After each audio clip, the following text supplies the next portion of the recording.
Got hurt in June and he fell and broke his ankle 3 places.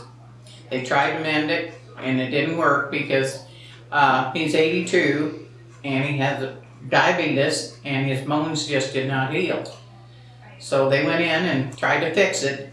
Hardware started coming out, so they had to go back in and take the hardware out. They still couldn't walk.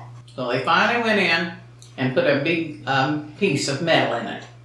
So now he's here because he's got to learn to walk with that. But I spent 25 days in the hospital with him, scared to death, because we had no place to take him. This facility had refused him. We compromised, and now he's been in here, and they take excellent care of him. Excellent.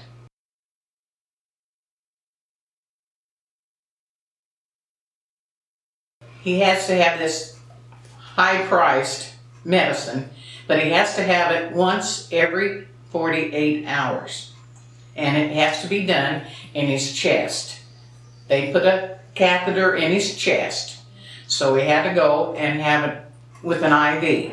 They weren't able to have enough nurses to do this, so they refused to take him back.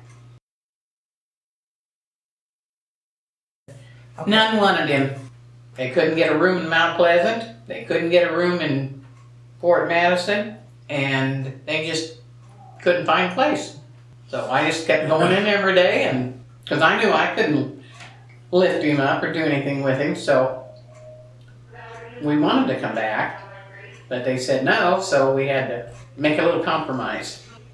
Yeah, I was worried about her, no doubt about that, because I know she couldn't drive any distance.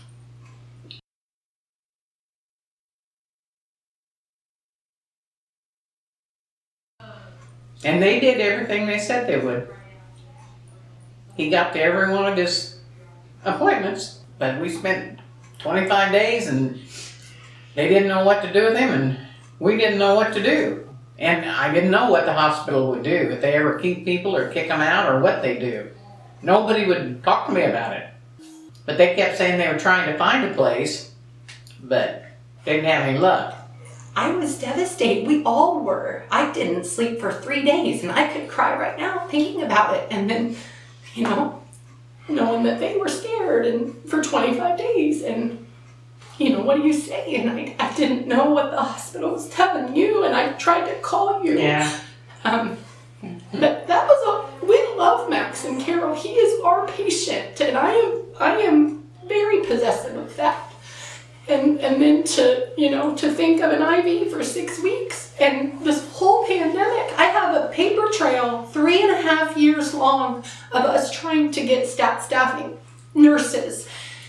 And nurses won't pick up. 3 times in 3.5 years, I have gotten nurses to pick up. Not once was it an RN, it was always LPN. And so as a DON, knowing that you have this staffing on backup, but also knowing that it's really useless to me, that doesn't give me warm fuzzies at night because I'm ultimately responsible. And I can't permit anyone in these walls that I know I might not have the staff to provide the care. And so this case, it hit me hard. And I never wanted to not take you guys back, but knowing that you would need an IV and the regulations and rules are that RNs are the only ones to access that. Yes. And to think ahead 6 weeks, like I said, a week or 2, I could have made it work. I could have committed myself. And to be clear, it's RNs are the issue. And you have to have so many RN hours per day. I only count for half of my day. And when you have a man who's got an indwelling port, that's a 24/7 thing. That's not a 4 or 8 hour a day or every other day care. I had to think daily, minimum 6 weeks. Can we do this? Realistically, we couldn't, and I had to turn him away.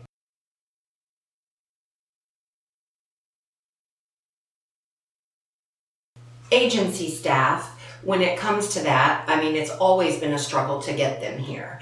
Specifically, starting at the beginning of the pandemic, there were multiple shifts and stuff that we had requested, and it never ever worked out. 3 different times. We did get licensed practical nurses to pick up the shifts. You pay a minimum of $80 an hour for them, and then my staff is sending me pictures of the nurse sleeping at the nurse's station. So my experience with the agency staff, the care is poor if you can get them to come in. They don't own the place, so they don't have the pride of wanting to provide that good care and have that pride in their job. They're there for the paycheck. And so at the end of the day, when our end game goal is to provide the best care that we can for these people, our residents, our patients, I am seeing that time and time again, I am concerned for the well-being in the future, and it all boils down to staffing. For the hospitals and for us. And so if we don't change this now, American healthcare is in trouble. And I worry a lot about the condition of things and how it goes, and trying to get what you need to provide the good care and the staff that comes with that. So